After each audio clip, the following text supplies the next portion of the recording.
Halo para penggemar dan pecinta Suyanto.id, kita ketemu lagi. Mudah-mudahan kita semua selalu sehat walafiat di masa pandemi yang masih ada di sekitar kita.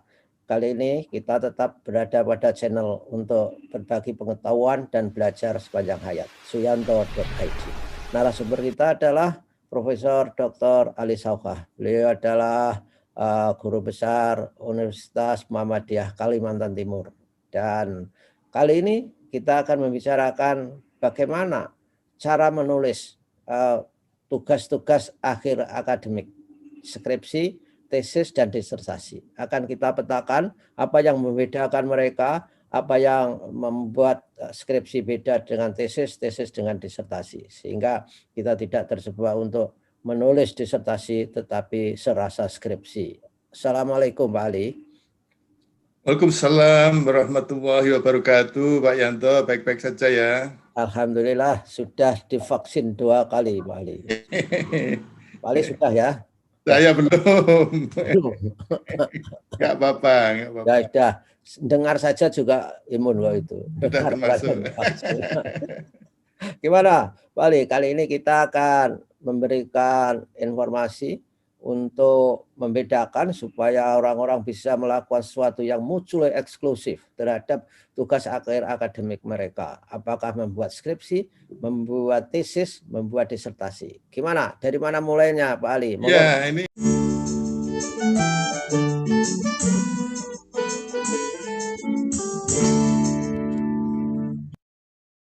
memang skripsi, tesis, disertasi itu kan tradisi yang sudah sangat lama ya. Jadi bahkan kita pada waktu sarjana muda ya, kalau saya mengalami sarjana muda. Sengsara itu dulu. Mengalami sarjana muda itu juga menulis ya skripsi lah, dulu namanya paper gitu. Kalau saya masuk perguruan tinggi tahun 10, kemudian mestinya selesai tahun 73, tapi nggak bisa selesai karena harus menulis paper yang sebetulnya itu tugas akhir, mirip dengan sekarang dengan S1, S2, S3, tugas akhir. Ya. Selesaikan itu Pak Yanto. Jadi sebetulnya ini tradisi yang sudah mengakar ya. Bahkan sekarang itu kalau saya tanya-tanya teman ini sebetulnya acuannya apa tahu menulis skripsi, tesis, disertasi seperti yang sekarang ini. Ada yang jawab itu, apakah saya belum tahu apakah ada regulasi yang itu. Jadi akhirnya kan masing-masing perguruan tinggi punya selera sendiri-sendiri. Kalau tidak kemudian mereka itu saling tengok lah. Ya. Bagaimana pedoman atau panduan di tempatmu misalnya gitu itu. Jadi oleh karena itu sebetulnya sekarang sudah waktunya untuk kemudian sepakat, tetapi dari segi mutu ya, dari segi mutu yang membedakan skripsi, tesis, disertasi itu. Dan kalau dari segi mutu ya memang tidak mudah juga, orang akan beda-beda. Ya, betul. Gini Pak Payeto, ya. Definisi yang yang selama ini di jurusan bahasa Inggris di UM itu ya jadi guyonan atau apa gitu ya. Disertasi yang baik adalah disertasi yang bisa diselesaikan dan kemudian disetujui oleh para pembimbing dan para pengujinya. Itu Pak Yanto. Iya. Oleh karena itu membahagiakan para pembimbing itu penting. Betul Pak Yanto. Itu akhirnya setelah saya lihat-lihat, saya amati sebagai pengelola pasca gitu. Pada waktu itu saya lihat ya memang betul juga ini definisi ini.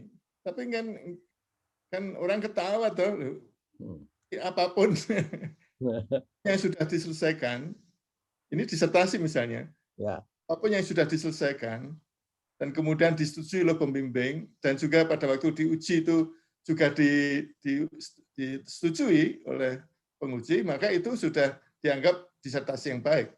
Yang tidak baik, yang tidak mengalami itu, Pak Yanto. Iya.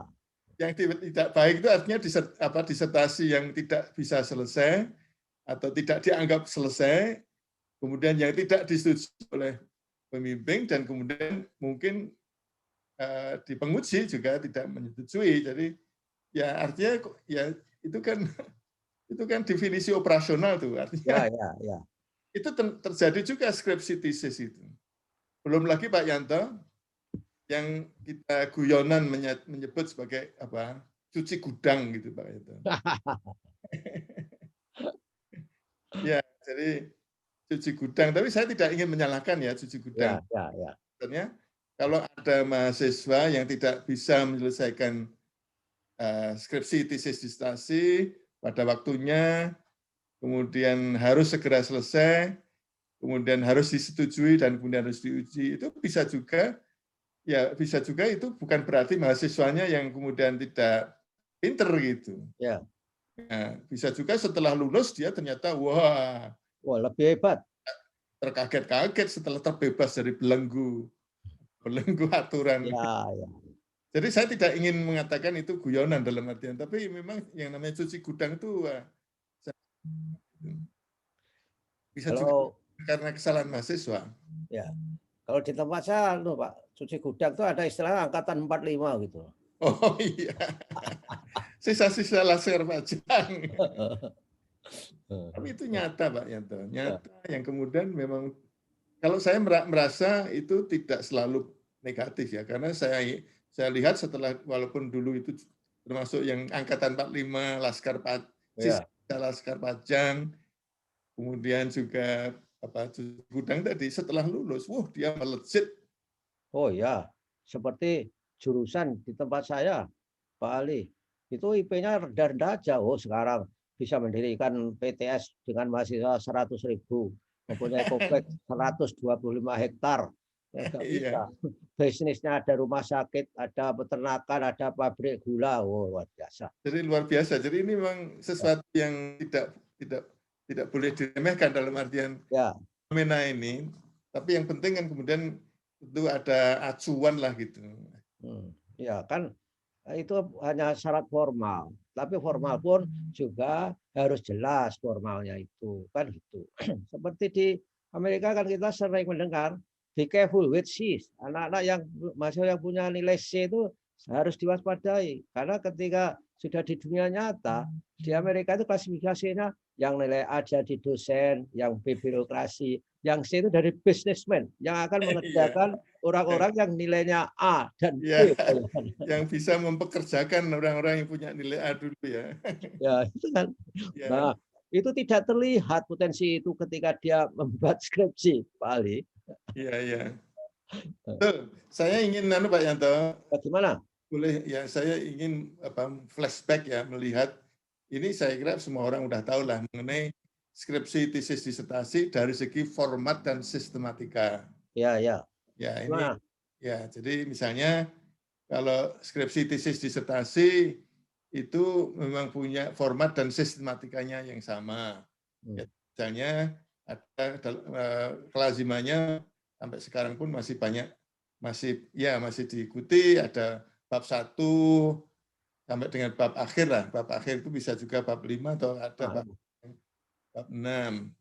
Nah, tapi sudah ada variasi misalnya bab 1 itu pendahuluan, kemudian bab 2 itu ada yang masih berisi hasil kajian pustaka, kerangka teori atau apa namanya disendirikan dalam satu bab 2.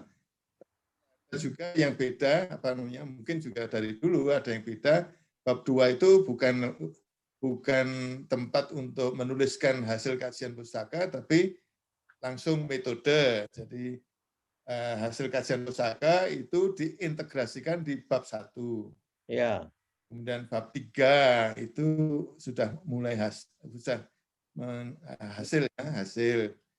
Kemudian ada pembahasan. Jadi ini dari segi format dan sistematika itu dalam bentuk bab lah gitu. Ya. Dan kemudian di dalam setiap bab itu masih ya artinya ini tidak ada masalah menurut saya itu sebagai satu konvensi, tapi ini pertanda bahwa itu adalah skripsi atau tesis atau disertasi, yaitu misalnya hierarki ya, mana yang lebih di atas, kemudian mana turunannya, angka-angka, ya sistem penomoran gitu, menggunakan sistem penomoran yang pakai Romawi atau angka Arab gitu. Tapi kemudian itu kalau dalam kaitannya dengan layout halaman itu kadang-kadang ya kalau kemudian punya anak cucu sampai 6 peringkat itu, ya akhirnya penataannya kalau pakai nomor itu ya menjadi sangat aneh. Iya, Sehingga ya. ada kecenderungan tidak lagi menggunakan sistem nomor misalnya. Karena kalau nomor-nomor itu terus Format dan mendesak ke kanan tinggal sempit sekali Pak Ali. Ya betul, hanya tinggal berapa kata gitu aja. Ya, jadi jadi mengenai hierarki itu ditandai sistem penomoran Romawi dan Arab. Tapi saya masih ingat waktu saya nulis disertasi itu tidak lagi. Jadi menggunakan itu tidak ya pada waktu saya menulis disertasi tahun 90 ya, sebelum saya ujian tahun 90. Tapi itu ada bagian sendiri yang dulu tugasnya graduate college di dalamnya.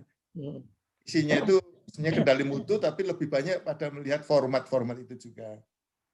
Jadi tidak ada nomor-nomor, tapi kemudian ditandai dengan jenis font gitu ya.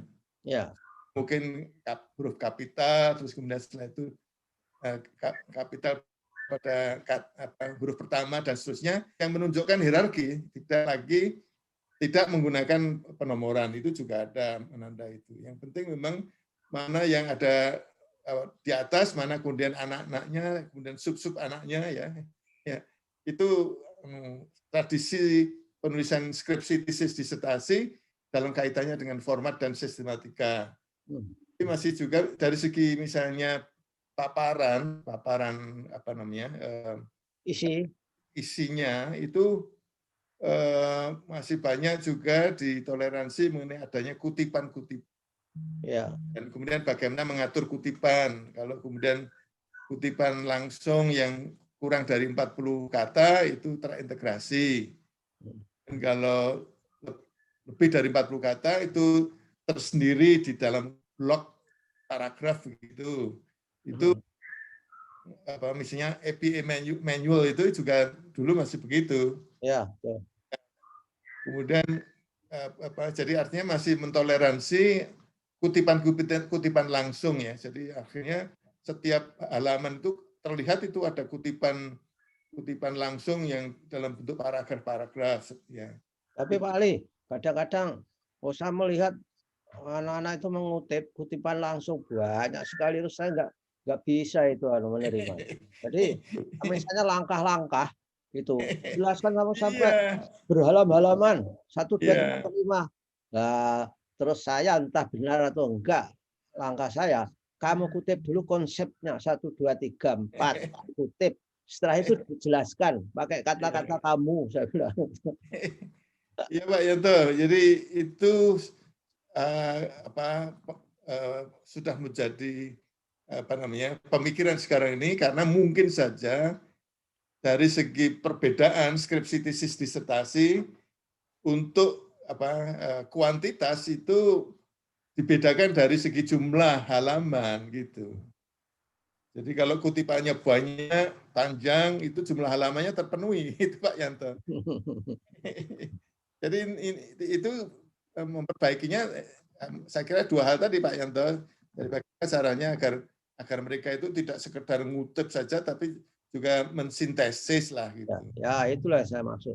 Ya, mensintesis, tapi juga jangan kemudian dituntut kuantitas. Dalam artian disertasi itu harus lebih panjang daripada tesis lebih panjang daripada skripsi.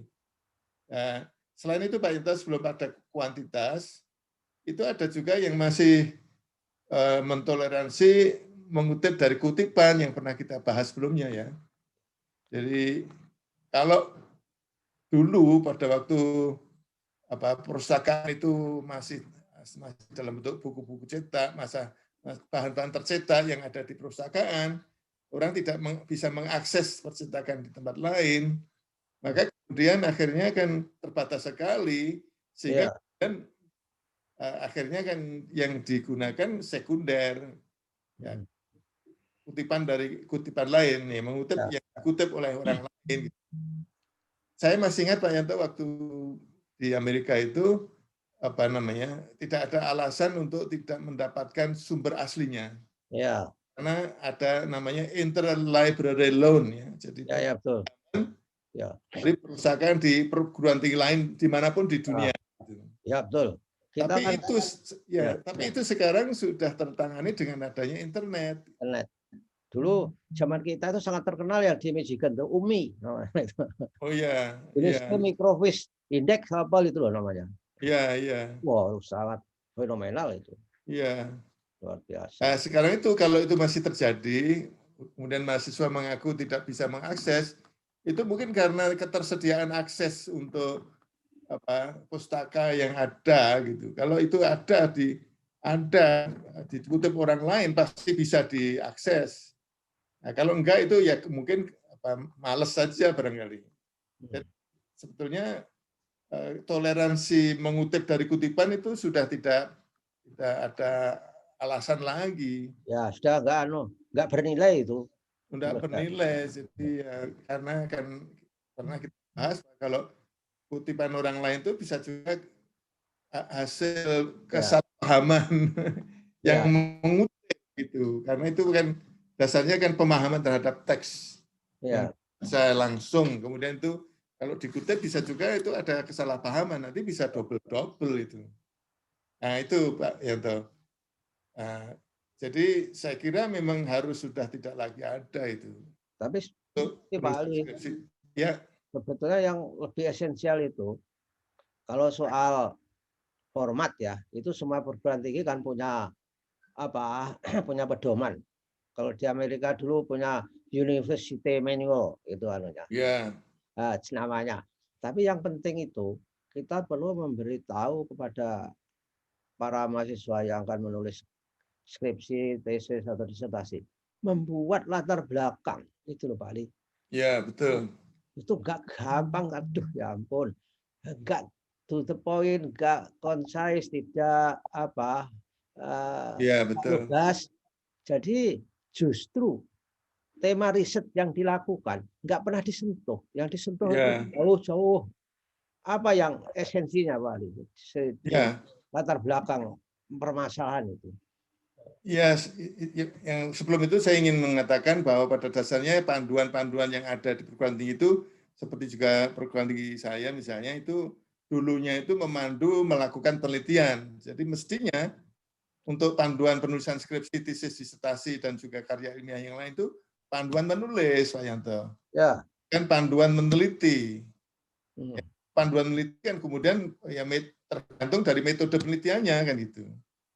Jadi mestinya latar belakang, bagaimana menulis latar belakang, jadi sebagai hasil karya ilmiah, hasil penelitian, hasil kajian, sebagai tulisan karya ilmiah itu mestinya kan ada prinsip-prinsip yang lintas bidang ya, yang itu sebenarnya apa. Nah, kekuatan untuk bisa, atau saya mengatakan investasi untuk bisa menulis bagian pendahuluan itu adalah ya membaca, ya mengkaji pustaka. Jadi kalau kemudian mahasiswa itu berpikiran bisa menyelesaikan disertasi yang baik, atau bahkan skripsi atau tesis ya, yang baik tanpa harus banyak membaca, itu ya saya ragukan itu apa bisa itu menulis bagian pendahuluan itu. Jadi tidak kemudian mengkaji pustaka, kemudian yang dikaji itu kemudian dikutip begitu saja. Enggak relevan. Ya, kalau dulu saya waktu masih menulis paper ya saya ingat ya, saya menulis skripsi saya masih ingat ya memang waktu dulu itu masih cenderungannya seperti itu karena itu tadi mengenai ketebalan itu dilihatnya dari berapa halaman. Ya betul. Jadi kalau tebal bangga gitulah. Iya, saya itu penasaran ya sekarang ini ada juga masih sikap atau tidak tahu. Saya masih ingat karena itu sesuatu yang menurut saya itu tidak lagi harus begitu. Dia itu komplain pada saya, seorang pembimbing disertasi komplain pada saya mengatakan, loh Pak, masa proposal itu sekian halaman saja, hanya tipis gitu. Loh, aduh kok dilihatnya tipis dan tebalnya ya gitu, tidak isinya gitu. Dia nggak bisa, belum pernah dengar bahasa pepatah You cannot judge the book by the page. Iya. Iya. Ya, jadi artinya memang itu tadi investasi itu dalam kaitannya dengan bagaimana bisa menulis bagian pendahuluan itu tidak mudah, Pak Ento. Jadi misalnya duduk manis di rumah, kalau sekarang kan tidak banyak di perpustakaan ya, hanya membaca saja. Misalnya katakanlah 5 jam kalau saya Ya. menyebut itu 5 jam bisa pagi berapa jam, siang berapa jam, malam berapa jam, itu tidak mudah. Itu setiap hari sebelum kemudian bisa menemukan hal-hal yang harusnya ditulis di bagian pendahuluan. Ya, betul. Ya. Wah, tuh menurut saya berat itu di pendahuluan itu ujian. Berat, tetapi sekali lagi itu tadi memang apa namanya masalah kuantitas itu masih ya, oleh karena itu saya mau bicara mengenai kuantitas ini. Ya, oke. Dari segi format dan sistematika, skripsi, tesis, disertasi itu tampaknya tidak banyak berbeda. Tidak banyak berbeda yang dituntut untuk menulis skripsi, tesis, disertasi dari segi format dan sistematika itu sama. Nah, sebelum lanjut ya, saya ingin mengatakan bahwa setiap perguruan tinggi mestinya punya satu panduan yang diikuti oleh semua, yang sifatnya teknis ya, substansi. Ya. Yang sifatnya teknis sehingga dengan mudahnya itu siapapun bisa mengatakan bahwa lihat itu panduan karena sama itu, tidak membedakan antara skripsi, tesis, disertasi dan tidak membedakan bidang ilmunya gitu. Tidak membedakan metodologi penelitiannya apa gitu. Ya. Harus ada sehingga kemudian pada waktu ujian Pak Yanto, ini Pak Yanto mungkin mengamati juga, yang diuji itu masalah format, masalah sistematika. Ya, tentu itu mestinya pada waktu bimbingan itu.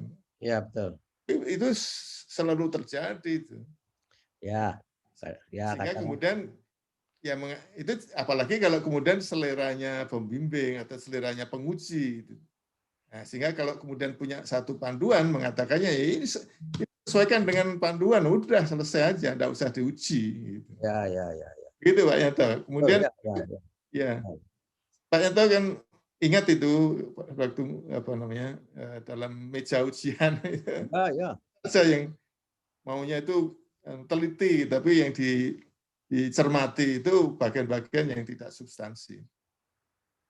Nah, itulah yang kemudian akhirnya mahasiswa juga merasa, wah ini selera siapa? Sehingga kalau ada acuan yang tunggal, itu kemudian salah. Mestinya kan idealnya itu ada semacam layanan yang ngecek dulu kesesuaian dengan format dan sistematika. Jadi di ujian udah bersih. Ini masalah teknis. Ya. Tapi memang sulit ini bisa. Tapi kalau di waktu saya dulu disertasi itu ya memang yang dicek ada kantor yang khusus ngecek mengenai itu. Kesetiaan penulisan ada aturan yang terkait dengan format dan sistematika. Kalau substansi pada pembimbing ya. Ya, betul. Mengenai kuantitas Pak Yanto. Jadi ini memang ada yang membedakan antara skripsi, tesis, disertasi dari kuantitas. Biasanya itu dari segi jumlah minimumnya. Jadi saya masih ingat dan ini mungkin masih juga banyak berlaku karena memang sulitnya membedakan antara skripsi, tesis, disertasi, maka yang paling mudah membedakan antara skripsi, tesis, disertasi itu pada jumlah halaman atau kalau sekarang mungkin jumlah kata ya. Jadi jumlah halaman atau kata disertasi lebih banyak daripada tesis lebih banyak dari skripsi. Tapi sekali lagi ini kalau dibatasi jumlah minimumnya, saya masih ingat dulu ada disertasi yang jumlah halamannya lebih dari 500 halaman. Oh, ada 1000. Saya pernah. 1000 lah, ini betul, itu betul. Apalagi kualitatif, Masya Allah. Iya. Saya pasti bawa susah. Ada ya di tempat Pak Yanto ya. Ada, itu. Ada dulu itu. Ya, saya kritik juga, tapi pembimbingnya senang gimana ya saya sindir saja. Kalau tebal seperti ini mau ngasih orang saja sudah susah ini. Gimana Iya ngasih? betul. Yang dikasih harus bawa keranjang. Iya betul. Jadi nanti akan kita bicarakan mengenai bagaimana sekarang. Sekarang harusnya udah ditinjau kembali itu mengenai apa tebalnya, apa bedanya dari segi mutu antara skriptasi dari segi kuantitas jumlah halaman atau jumlah kata itu saya kira sudah harus dipertimbangkan kembali dengan adanya kebijakan-kebijakan baru, Ya, adanya kecenderungan baru mengenai kualitas. Ya, ini berikutnya ini yang saya ingin nyinggung masalah kualitas ini. ya, oke. Jadi Ya Pak Yanto, ya masih ada waktu 7 menit. ya masih ada ya, berapa menit lagi? 7 menit. Oke, jadi ini mungkin kita lanjutkan episode berikutnya, tapi saya akan mengatakan bagaimana caranya tentang masalah kualitas ini. Yang ingin saya sampaikan adalah yang selama ini masih juga diberlakukan dan kemudian ini tradisi zaman dulu ya. Jadi kalau ada panduan penulisan skripsi, tesis, disertasi yang masih belum direvisi itu pada dasarnya membedakan kualitas skripsi, tesis, disertasi itu misalnya dari segi jumlah variabel. Ya, betul. Kalau skripsi satu variabel tidak apa-apa gitu. Kalau disertasi harus lebih dari 3 variabel ya. Jadi kalau tesis itu ya di antara itulah gitu. Ya. Saya kira mungkin masih ada yang berpendapat begitu. Oh, masih itu, Bang. Ya, dan juga selain variabel itu juga melihatnya itu dari segi metode penelitiannya gitu. Dalam tanda petik metode penelitian itu sederhana saja atau sangat sophisticated begitu. Jadi termasuk juga masalah analisis datanya gitu. Jadi semakin kompleks metodologi penelitiannya dan kemudian juga analisisnya, maka itu yang dianggap bermutu dan itu yang dituntut untuk disertasi. Ya, jadi yang begini ini memang perlu dilihat lagi, sebenarnya kan fenomena itu Bang ya, kalau fenomenanya itu fenomena yang sudah sangat mapan, orang sudah terbiasa, ya itu pakai variabel berapapun ya tetap tidak ada kebaruannya kan gitu kan Pak Yanto. Sedangkan untuk misalnya masalah sekarang ini satu variabel tentang penyebaran virus corona misalnya, itu kan satu variabel saja misalnya, penyebaran. Dari segi penyebaran itu kan variabel saja, tetapi karena ini baru bisa aja satu variabel saja gitu. Jadi mestinya kan sudah perlu ditinjau kembali mengenai pembedakan kualitas skripsi, tesis, disertasi dari segi jumlah variabel, dari segi metodologi penelitian yang digunakan, dan dari segi analisis data yang digunakan. Nah, terakhir saya ingin mengatakan bahwa kalau kemudian pada realitanya, jadi itu tadi saya katakan yang tertulis di buku panduan gitu ya, yang tertulis di buku panduan menulis skripsi, tesis, disertasi, karena sulitnya membedakan dari segi mutu, maka itu biasanya padahal kompleksitasnya kan tidak hanya pada itu saja. Nah, terakhir ini akhirnya secara nyata, kenyataannya itu sangat tergantung pada ukuran yang ditetapkan oleh masing-masing pembimbing dan penguji. Kembali pada definisi saya tadi. Ukuran dalam arti jumlah halaman. Ya, artinya bukan ini masalah mutu ini, masalah mutu. Oh, ya, tergantung standarnya. Jadi kalau dari segi mutu itu kan yang tradisional dalam artian bukan tradisional, konvensional yang mungkin masih berlaku sampai sekarang, tapi itu saya kira perlu ditinjau kembali itu kalau dari segi mutu yang membedakan skripsi, tesis, disertasi itu mengenai jumlah variabel, mengenai kompleksitas metodologi dan analisis datanya. Tapi kemudian akhirnya secara empiris, kenyataan sehariannya itu seringkali malah kemudian akhirnya itu tidak dilihat, yang dilihat itu tergantung pada katakanlah standar masing-masing Ya, pembimbing, pembimbing. Ya. menguji. Apalagi kemudian kalau dilihat apakah kemudian pada waktu nya seperti apa mahasiswa yang bersangkutan itu.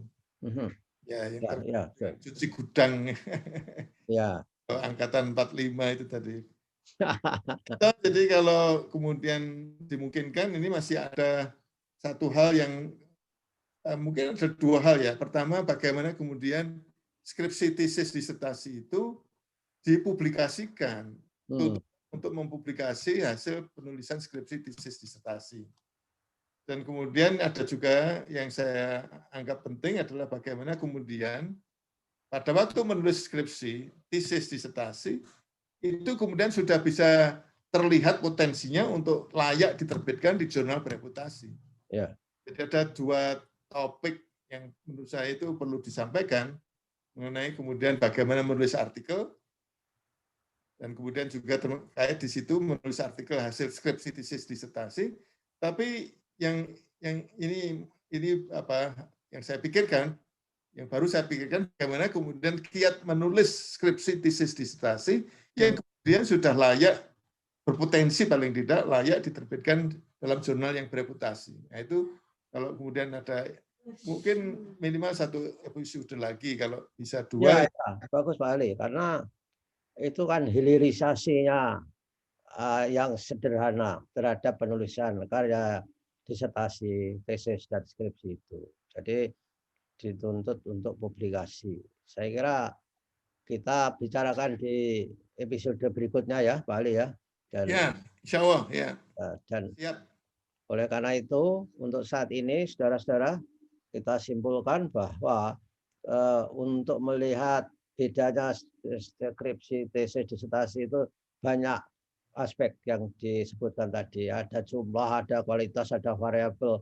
Nah, Anda ikut yang mana nanti kita bicarakan di minggu yang depan. Terima kasih Pak Ali atas kebersamaannya dengan Suyanto.id. Mudah-mudahan kita bertemu kembali minggu depan. Wassalamualaikum warahmatullahi wabarakatuh. Waalaikumsalam warahmatullahi wabarakatuh. Sama-sama saya juga mengucapkan terima kasih bisa berbagi